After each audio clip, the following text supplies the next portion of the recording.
Nous voici arrivés à Saint-Cyr-la-Rosière dans l'Orne. Vous connaissez déjà l'écomusée du Perche ? Mais pas dans tous ses états, ou plutôt dans toutes ses étapes. Et si vous ne connaissez pas encore ce lieu magique, eh bien vous allez découvrir 50 ans d'une riche histoire.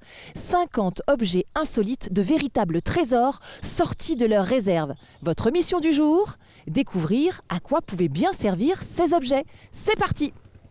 Alors je me trouve avec Florence Chaligné, la directrice de l'écomusée du Perche. Bonjour Florence, ça va bien ? Bonjour Amanda, oui ça va très bien, merci. On est super content de vous retrouver pour cet anniversaire 50 bougies pour l'écomusée du Perche.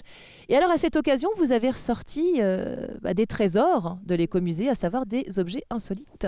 Oui, alors insolites peut-être pas complètement, enfin pour nous maintenant peut-être que c'est insolite effectivement, mais ce sont des objets anciens et qu'on n'a pas l'occasion de montrer tous les jours, donc on s'est dit pour les 50 ans on va les sortir et on va les montrer. Alors, il y en a deux là qui se trouvent derrière nous.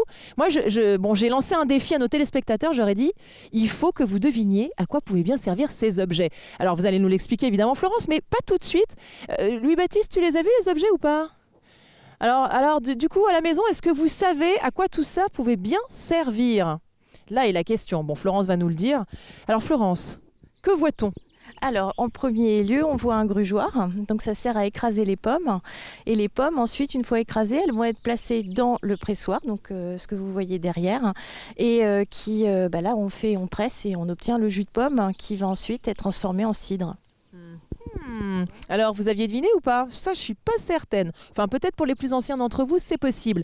Et alors, derrière nous, qu'est-ce que ça peut bien être ? Alors, c'est un gadage. Un gadage, c'est le même principe que le grugeoir, mais en plus gros. C'est pour écraser les pommes et avant de les mettre dans le pressoir. Écraser les pommes avec ça, mais alors comment on fait ? Oui, parce qu'il manque des morceaux là. En fait, il y a un axe en principe au milieu qui permet d'actionner la roue. La roue qui était actionnée par un cheval percheron, bien sûr. Évidemment. Voilà. Oui. Bon, là, en l'occurrence, il n'y a pas le cheval, il n'y a pas le... Il n'y a pas l'axe non plus. Donc, mais bon, il faut faire un petit effort d'imagination. Voilà. Alors bon, Florence, je viens de le dire, nous sommes là pour les 50 ans de l'écomusée. Est-ce que vous pouvez nous raconter un petit peu l'histoire de ce lieu ? Qui a fondé ce lieu ? Alors le lieu a été fondé par les Amis du Perche en 1972. Donc c'est une association qui a été créée en 1947. Et puis ils avaient dans le projet de créer un musée, ils ne savaient pas trop où. Et ils se sont dit que ici dans le prieuré de Sainte-Gauburge, enfin dans l'église dans un premier temps, ce serait une très bonne idée. Ce qui permettrait en même temps de sauver cette église qui était en train de s'abîmer.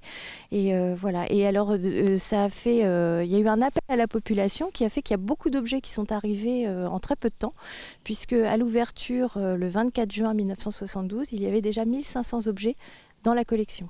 Et alors, du coup, il y a eu différentes étapes dans l'histoire de ce musée. Quelle est la vocation vraiment profonde de l'écomusée du Perche ? Alors, sa vocation, c'est de préserver et puis de transmettre. Donc c'est à la fois des objets, donc c'est une mission classique de musée, on va dire, mais c'est aussi, alors donc ça c'est le patrimoine matériel, mais il y a aussi le patrimoine immatériel, c'est tous les savoir-faire. Voilà, donc c'est vraiment, alors donc on propose en plus des collections qu'on montre, on fait des stages, on fait des animations pour remettre en situation tous ces objets et toute cette vie qu'on oublie un petit peu maintenant. Alors aujourd'hui, justement, dans le cadre de cet anniversaire, il y a plein de choses qui se passent à l'écomusée du Perche, comme d'habitude d'ailleurs, parce que toute l'année se passe de jolies choses ici. Qu'est-ce qu'on va pouvoir trouver aujourd'hui à l'écomusée du Perche ? Alors aujourd'hui, beaucoup de choses. Alors déjà, il y a un marché avec des artisans qui sont présents. Et puis aussi, on a des associations qui œuvrent avec nous.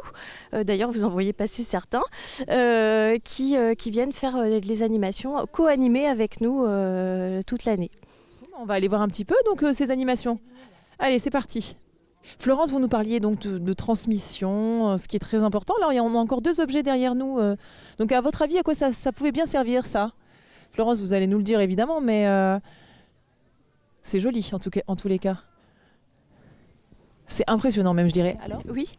Alors, le matériel de droite, c'est une tonne à traiter. Donc qui date du début du XXe siècle. Et celui de gauche, c'est une faneuse. Donc c'était pour le foin, pour le retourner, pour le faire sécher dans les champs. J'aurais pas imaginé, moi j'imaginais un cheval devant et puis ça fait un peu... C'était tracté par un cheval et puis après par un tracteur. Mais le cheval a toujours été le premier moteur en fait dans les champs. Alors on va continuer puisque là, en l'occurrence, je vois il y a des stands qui sont vraiment très représentatifs du patrimoine de la région. Oui, tout à fait. Et puis des activités qu'on développe ici à l'écomusée, puisque le premier stand que vous voyez là, c'est Maison Paysanne de l'Orne, avec lesquelles on fait des ateliers autour du bâti traditionnel, la restauration, et puis comprendre un peu comment se compose sa maison quand on vient d'arriver et qu'on découvre un petit peu les lieux. À côté, c'est Préau Patrimoine. Donc c'est une association et là qui développe plusieurs activités, mais là c'est la vannerie. C'est joli, ils font des jolis paniers. D'ailleurs, je crois qu'il y a une dame qui est en train de travailler. Viens Louis-Baptiste, regarde, il y a une dame qui est en train de tresser, j'ai l'impression. Bonjour. Bonjour, bonjour. Vous allez bien? Comment vous appelez? Jean-Jacques. Bonjour Jean-Jacques. Et vous, madame? Bernadette. Alors expliquez-nous un petit peu ce que vous êtes en train de faire, Bernadette, s'il vous plaît.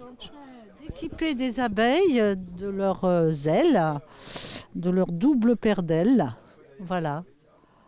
C'est très joli. Voilà, ça fait ça. Voilà. Décorative, hein. On met dans les arbres, dans les pots de plantes d'intérieur aussi, c'est sympa. Alors combien de temps ça vous prend à peu près pour faire une abeille comme ça? Je sais pas combien de temps on met. 2 heures à peine. Oh non, moins que ça, il y a longtemps que j'en ai fait. Elle fait ça en une demi-heure, même pas. Plus rapide, c'est une autre Bernadette. Ah, c'est pas vous, c'est-à-dire qu'on parle de Bernadette, mais c'est une autre Bernadette. Voilà, alors il y a la très rapide et la moins rapide. Donc 1 heure, 1 heure, 1 heure et demie, voilà. Bon, c'est très très très joli en tous les cas, effectivement. Alors merci Florence de nous faire découvrir ce beau travail fait main. Alors ensuite, qu'est-ce que nous avons qui est représentatif de la région? Eh bien, c'est l'UAO, c'est l'Union apicole ornaise. Donc, c'est tout ce qui a trait à l'apiculture et qui, pareil, fait des ateliers à la fois pour les scolaires, mais aussi tout public. Et on a aussi, ils sont dans une série de cycles d'initiation à l'apiculture.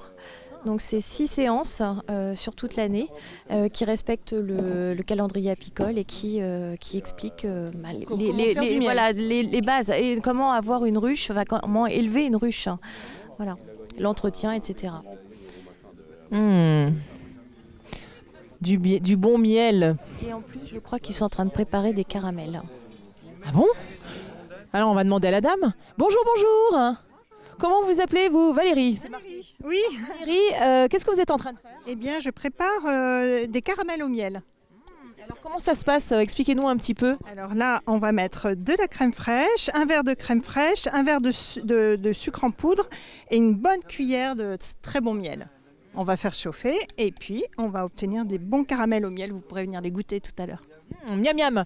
Ça c'est Louis-Baptiste qui va être content derrière sa caméra parce que c'est un gourmand, le petit Louis-Baptiste. Oh le gousi gousi gousi. Alors ensuite, qu'est-ce qui se passe? Là, vous êtes avec les croqueurs de pommes. Donc, c'est une association aussi qui œuvre à la préservation des espèces anciennes de pommes, mais de poires aussi. Mais de poires également. Voilà.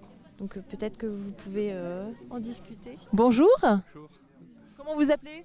Serge Maurice. Et alors, expliquez-nous un petit peu, donc, la vocation, on l'a compris. Alors, les croqueurs de pommes, en fin de compte, leur but principal, c'est de sauvegarder les vieilles variétés fruitières. Et pour le perche, c'est surtout des pommes à couteau, des pommes à cidre et des poires à poirer ou des poires à cuire, quoi. Voilà. Et donc, on intervient souvent au musée par l'intermédiaire de stages qu'on organise en collaboration, quoi. Alors nous, notre section des croqueurs, on rayonne sur tout le Perche, hein, donc c'est les 4 départements historiques du Perche, quoi. Voilà. Et donc vous expliquez aux gens comment faire des... Alors, dans nos buts principaux, c'est déjà on fait une exposition de fruits plutôt à l'automne, quoi, sur tout le territoire du Perche. Après, on fait des initiations à la taille, au greffage, et lors des bourses au greffon, on propose aux gens les greffons de nos vieilles variétés fruitières, quoi. Ah, mais c'est formidable, comme ça on peut après avoir ses propres pommiers, Oui, surtout qu'on a des variétés de pommes qui sont bien spécifiques au Perche, hein. Très important, bah oui, nous sommes dans le Perche, donc voilà. Donc c'est surtout cette identité-là qu'on veut défendre, Préserver, quoi. Préserver, oui. Et on a quand même la chance aussi d'avoir des communes qui qui nous accueillent pour créer des vergers. Donc pour le Perche, on a une bonne dizaine de communes qui nous accueillent comme ça. On fait des vergers communaux, puis comme ça, toute la population en profite. Ah bah c'est super, quelle belle initiative, hein, bravo, merci beaucoup. Alors Florence, on va peut-être parler des prochaines choses qui vont se passer ici à l'écomusée dans les temps à venir. Alors là déjà pour la journée, on a déjà beaucoup de choses de prévues pour fêter cet anniversaire, hein, puisqu'on va cet après-midi, on va proposer une table ronde avec les Amis du Perche pour expliquer justement les origines du musée. Donc c'est une première table ronde qui va aller de 1972 à 1985 et on en organisera une deuxième, hein, pour clôturer l'année, probablement au mois d'octobre, pour parler des autres années, donc de 1985 jusqu'à nos jours. Voilà. Et par ailleurs, alors donc après on va proposer, oui, parce qu'il y a beaucoup de choses, alors du coup je m'embrouille. Il y aura aussi une nouvelle visite guidée. C'est un moine singulier qui va entraîner les visiteurs pour découvrir le site à travers une journée type d'un moine, parce que tout est bien réglé, donc voilà, donc c'est avec un petit peu d'humour, tout ça théâtralisé, ça devrait être sympa. Ensuite on fait le gâteau avec des bougies, tout ça. Et quand ça ce sera à 17h30. Hein. On ne sera plus là, nous. Ah oui, désolé, on vous gardera une petite part. Et puis ensuite, on finit la journée avec un concert, hein, de Once in a Blue Moon. Donc 2 chanteurs et musiciens qui vont faire un concert dans l'église. Très très joli programme pour cette journée des 50 ans d'anniversaire de l'écomusée du Perche. Et puis alors les prochains événements à l'écomusée, à part l'anniversaire bien sûr. Alors on a des animations autour du jardin, on a énormément de choses. Donc le plus simple, c'est, je pense que vous alliez faire un tour sur notre site internet, hein, www.ecomuseduperche.fr, parce que sinon je vais m'embrouiller dans les dates. Donc merci beaucoup Florence. Et puis nous on file à René. Allez, c'est parti.